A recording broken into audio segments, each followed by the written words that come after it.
important que je faisais mon métier. J'avais peur. D'ailleurs, j'ai fait le mannequin avant d'être actrice. Et parce que justement, mes parents, ils avaient tellement de succès dans le cinéma que je me suis dit, c'est très important que je réussis dans des autres métiers. Et là, la mode m'a offert de devenir mannequin et je l'ai fait avec un énorme plaisir et avec beaucoup de succès aussi. Et c'est ça qui m'a donné le courage de devenir actrice, parce que quand même, il y a des choses qui sont assez communes entre le mannequinat et l'actrice. Euh, et, euh, et puis l'amour pour mes parents, évidemment, les deux sont morts, j'avais même pas 30 ans quand j'ai perdu les deux. Et puis il y a une espèce, je crois, c'est mes parents, et d'ailleurs moi je dois faire attention que mon amour pour eux me fait pas,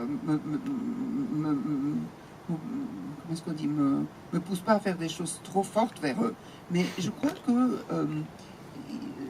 d'ailleurs, Lyon le célèbre beaucoup, mais c'est pas tout à fait clair dans le monde entier que le cinéma est une art et qu'il faut la tenir comme c'est une art contemporaine qui a commencé il y a une centaine d'années.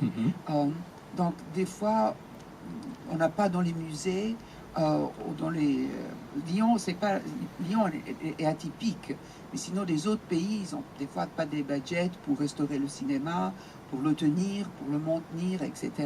Et donc je me suis dédiée à ça en prenant mes parents, parce que j'ai eu la chance d'avoir deux parents formidables dans le cinéma, mais aussi je voyais bien que leur travail était perdu, surtout le travail de mon père, qui était très important d'un côté artistique, mais pas commercial, comme je dis au départ, et que des autres metteurs en scène comme lui ont été oubliés. On a perdu. Je suis en train de lire la biographie de Victor Fleming, qui a fait Gone with the Wind, Wizard of Oz, je ne sais pas les titres en français. Le Magicien d'Oz, Autant l'emporte le vent.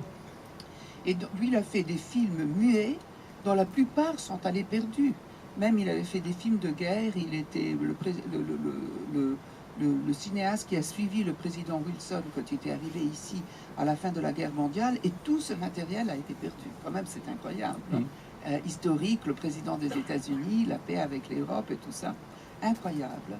Et donc, c'est pour ça aussi que je me suis beaucoup dédiée à mes parents. Pas seulement à mes parents, mais au nom du cinéma, pour chercher de faire comprendre que c'est une art contemporaine et d'ailleurs, on s'est beaucoup amélioré. Oui.